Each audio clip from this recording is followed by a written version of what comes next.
Student के पास option है और बहुत जगह है जाने के लिए, जाएंगे।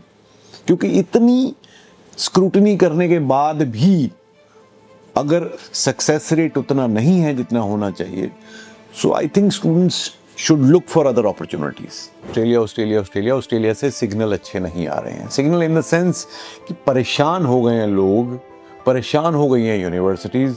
कोई बात नहीं, अकेला ऑस्ट्रेलिया ही नहीं है जाने के लिए, पढ़ने के लिए, बहुत सारे अदर डेस्टिनेशंस भी हैं।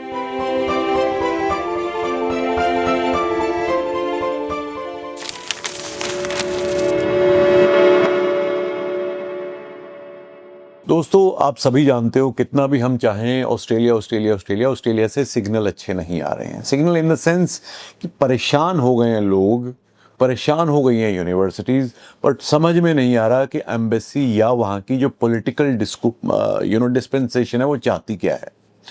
टारगेट रखे हैं 2,95,000 स्टूडेंट्स के।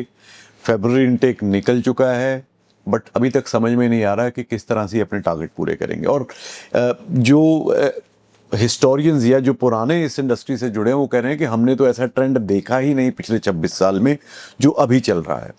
बहुत सारी यूनिवर्सिटीज़ हमें पंजाब से नहीं चाहिए, हमें हरियाणा से नहीं चाहिए, हमें ये नहीं चाहिए, हमें वो नहीं चाहिए, हमें गुजरात से नहीं चाहिए। कोई बात नहीं, अकेला ऑस्ट्रेलिया ही नहीं है जाने के लिए, पढ़ने के लिए, बहुत सारे अदर डेस्टिनेशंस भी हैं। क्यों मैं ये बोल रहा हूँ? बिकॉज देखिए, आप जाके एक इंस्टीट्यूशन में तभी पढ़ सकते हो जब वहाँ पे आपको वीज़ा मिले जाने के लिए। और यही चीज़ आपने देखी होगी, यूएस जो हर एक बंदे के लिए, हर एक पढ़ने वाले स्टूडेंट के लिए टॉप चॉइस हुआ करती थी, आज वो नहीं है। क्यों? क्योंकि वहाँ पे जो पॉलिटिकल सिस्टम है, वहाँ पे जो वीज़ा प्रोसेसिंग है या वीज़ा किस तरह से दिए जा रहे हैं, उनको लेके बच्चों के दिमाग में एक डर, एक एंग्जाइटी है। तो वो कह रहे हैं यार इतना स्ट्रेस नहीं लेना, there are other destinations also. और ऑस्ट्रेलिया को अगर मैं कंपेयर करूं, बहुत सारे अदर डेस्टिनेशंस हैं। Germany has always been a good destination. जैसे Fresenius university of applied sciences हमने अभी साइन अप किया है। 175 साल पुरानी यूनिवर्सिटी है, एंड क्या कोर्सेज हैं, और साल की फीस सिर्फ 11,500 यूरो मास्टर्स के लिए। तो 11,500 यूरो यानी कि 12-12.5 लाख रुपए साल की फीस है ना, फर्क आधी फीस है और कोई नखरे नहीं है। इसी तरह से न्यूजीलैंड में आ जाओ। न्यूजीलैंड में आपको ट्यूशन फीस वीज़ा लगने के बाद देनी है।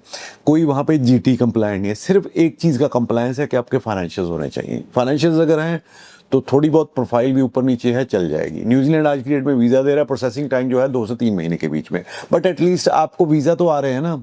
सक्सेस रेट इस टाइम पे जो न्यूजीलैंड का चल रहा है मोर देन 86% चल रहा है, और मोर देन 86% जो प्रोफाइल सक्सेस रेट होता है बहुत अच्छा माना जाता है। तो फिर हम क्यों एक ही चीज़ के पीछे पड़े हैं? उसके अलावा UK is there. I see a gradual increase in applications for UK also. तो भाई जहाँ पे वेलकमिंग होगा सिस्टम, वहाँ पे स्टूडेंट जाएगा ही जाएगा। और जहाँ पे आप स्टूडेंट को लेके ये स्टूडेंट अच्छा नहीं है, एक पूरी टेरिटरी को आपने बोल दिया कि अच्छे नहीं है, ठीक नहीं है, ठीक है, कोई बात नहीं। स्टूडेंट के पास ऑप्शन है और बहुत जगह है जाने के लिए, जाएंगे। क्योंकि इतनी स्क्रूटनी करने के बाद भी अगर सक्सेस रेट उतना नहीं है जितना होना चाहिए, so I think students should look for other opportunities. New Zealand is a fantastic destination. जैसे मैंने बताया, मेरी और भी रील्स में आपने देखा होगा कि वहाँ के गवर्नमेंट कॉलेज यूकॉल के रिप्रेजेंटेटिव हमारे यहाँ आ रहे हैं 16 तारीख को। Do visit us, do meet him, and अपनी प्रोफाइल डिस्कस कीजिए। आपके पास ऑप्शंस होंगे, आपने उसी कॉलेज में जाना है या आपको और भी चीज़ें बहुत सारी पता चल सकती हैं, है ना।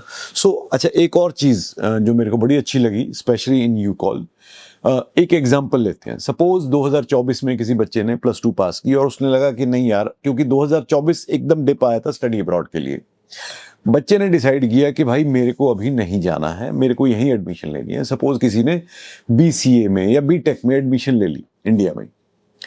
2024 से 25 तक 1 साल हो गया, 25 से 26 तक 2 साल हो गए, बट अभी उसको रियलाइज हो रहा है यार मैंने शायद उस टाइम पे इमोशनल होकर गलत डिसीजन ले लिया। मुझे नहीं लग रहा कि मेरे को यहाँ पढ़ने के बाद, अपनी BTech या BCA करने के बाद कुछ ज़्यादा बेनिफिट होने वाला है।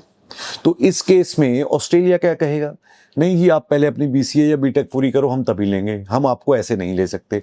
या अगर ना तो हम आपको +2 के बेस पे ले सकते हैं क्योंकि गैप हो गया है, अब ग्रेजुएशन आपकी पूरी नहीं हुई है तो जब तक पूरी नहीं होते हम इसलिए नहीं ले सकते। पर न्यूजीलैंड में यूकॉल क्या कहता है कि कोई बात नहीं, आपकी ग्रेजुएशन में आपने 1 साल या 2 साल अगर पढ़ाई कर ली है, we will give you the credit for the bachelors in our college. Suppose आप बैचलर्स यहाँ पे कर रहे हो और आप यूकॉल में बैचलर्स के लिए अप्लाई करो, 3 साल की बैचलर्स यूकॉल में है, आपको 1 साल की पढ़ाई यहाँ पे 1 साल का क्रेडिट, 2 साल की ऑलरेडी की हुई है तो 2 साल का क्रेडिट तक आपको मिल सकता है। तो आपको सिर्फ 1 साल और पढ़ना है वहां जाके, and you will get the bachelors from UCOL. है ना amazing.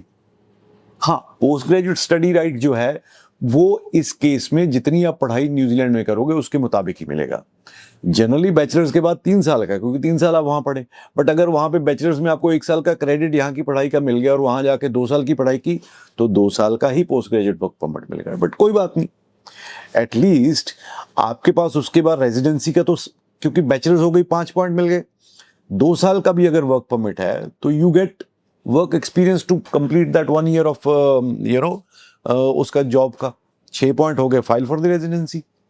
And same way for masters also, अगर आपने मास्टर्स यहाँ पे की, आपको पता 2 साल की है, मास्टर्स आपने 1 साल की कर ली है, यूकॉल में अप्लाई कीजिए मास्टर्स में, 1 साल का आपको क्रेडिट मिलता है तो 1 साल की मास्टर वहां करनी जाके, सिर्फ 1 साल पढ़ना है, 3 साल का वर्क परमिट है, direct 6 points to file for residency. A government college institution with the legacy of 135 years, what else you are looking for. Green list courses हैं, नर्सिंग के कोर्सेज हैं, हेल्थ रिलेटेड कोर्सेज हैं, you name it and they have it. And it is not only UCOL, even everywhere in New Zealand you will find good institutions, क्योंकि New Zealand ने chaos नहीं create किया हुआ कि हमने प्राइवेट इंस्टीट्यूशंस को visa नहीं देना, हमने इनको देना है, हमने डिप्लोमाज को वीजा नहीं देना, हमने सिर्फ हायर एजुकेशन को देना है। सो दे आर वेरी क्लियर। उन्होंने कुछ इंस्टीट्यूशंस को लाइसेंसिंग दी हुई है NZQA के अंडर, जो प्राइवेट हैं या पब्लिक हैं। ये नहीं है कि हर एक जगह पे उन्होंने एक दफ्तर खोल के खड़ा कर दिया कि हाँ आप भी पढ़ाओ आप भी पढ़ाओ। वो पहले उन्होंने बहुत देर पहले वो जो अपना सिस्टम है वो ठीक कर लिया था। They want people and they are very clear in their signals. They are also signalling, उनकी अभी लेटेस्ट अपडेट आई है कि नेपाल के लिए वो अपनी फाइनेंशियल रिक्वायरमेंट भी पहले से, बिकॉज नेपाल में शायद FTS सिस्टम नहीं है जो हमारे यहाँ पे है। FTS मीन्स आपका अगर वीजा लग जाता है तो वहां पे जैसे GIC होता है उस तरह से अकाउंट में पैसे, आप बैंक अकाउंट में पैसे जमा करवा सकते हैं, बट डिपेंड करता है आपके वीजा में वो कंडीशन लगी है कि नहीं लगी है। Tuition fees comparison to Australia almost आधी है, ठीक है। वर्क राइट्स हैं, क्लियर पाथवे टू रेजिडेंसी है, अफोर्डेबल है, most beautiful country on the earth है। And not only New Zealand, Germany also, जैसे मैंने ये बताया आपको, बहुत अच्छी यूनिवर्सिटी है, साल की फीस 12.5 लाख रुपया है, जो कि रीजनेबल आज की डेट में मुझे लगता है कि कोई भी अफोर्ड कर सकता है। So there are plenty of options. I know जो लोग सुनेंगे, जो शायद ऑस्ट्रेलिया से रिलेटेड इंस्टीट्यूशंस को प्रमोट कर रहे होंगे, उनको ये बात बुरी लगेगी, but then we agent we always work for the students, क्योंकि स्टूडेंट्स की बेहतरी के लिए हमें देखना होगा। क्योंकि 1.25 लाख रुपया एम्बेसी फीस दी जा रही है, ठीक है, इतनी स्क्रूटनी यूनिवर्सिटी पहले कर लेती है, ट्यूशन फीस पहले जा रही है, और उसके बाद वीजा रिफ्यूजल जहां पे लगता है कि नहीं होना चाहिए, स्टूडेंट का दिल टूट जाता है। ये पता नहीं, खैर countries always think for their own benefits, nobody will think about you, so we think about ourselves। तो इस बात को सोचना, समझना और हमें कॉल करना। Thank you so much.